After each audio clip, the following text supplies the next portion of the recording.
তোরা কি মনে করে আইছস? বেড়াইতে আসলে ঠিক আছে, কিন্তু টাকা পয়সা সাহায্যের কথা যদি চিন্তা করো তাহলে চলে যা, সাহায্য করতে পারবো না। আসো ভিতরে এসে বসো। তুমি বাড়িতে আসার পর থেকে সবার সাথে ব্যবহার করছো কেন? তুমি এদেরকে চেনো না, সব থার্ড ক্লাস মেন্টালিটি। কেউ একজন বড় কোনো জায়গায় গেলি সবাই দাবি আদায় এসব নিয়ে হাজির। তো এদের কি তোমার কাছে আসার অধিকার নেই? না ভাই, নাই।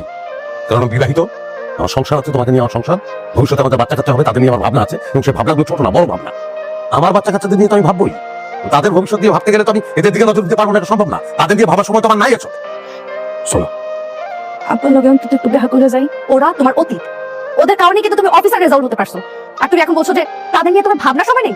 আমি অফিসার হয়েছি কিন্তু নিজের যোগ্যতায়। আমার পরীক্ষাটা তো তারা দেয়নি, আমি পড়াশোনা করেছি, আমি পাস করেছি, আমি অফিসার হয়েছি। আস্তে কথা বলো, সবাই শুনতে পাচ্ছি। এগুলো সত্য কথা, সবাই শুনলে অসুবিধা নাই। সত্য কথা বারবার শোনা যায়, বারবার বলা যায়। আমি তো বাজার থেকে বৌমার জন্য একটা কাপড় নিয়ে আসছি। তোমার জন্য তো কিছু আনি নাই রে বাবা। কি যে বলেন আব্বা, আমার জন্য আনতে হবে কেন? আমি কেন নতুন জামাই আছি? আমরাও তো ওই যে জামাইয়ের বউর জন্য কাপড় নিয়ে আসছি।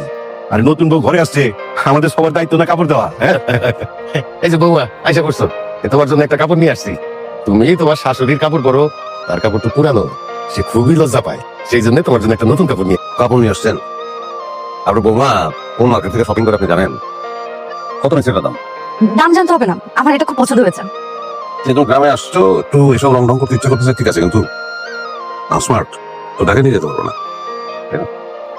আবার আপনি এই শাড়ি আপনি ফেরত দিয়ে টাকা নিয়ে আসেন, আপনার পকেটে তো টাকা থাকে না, তো এই কাপড় কেনার শখ জাগে কেন? অদ্ভুত।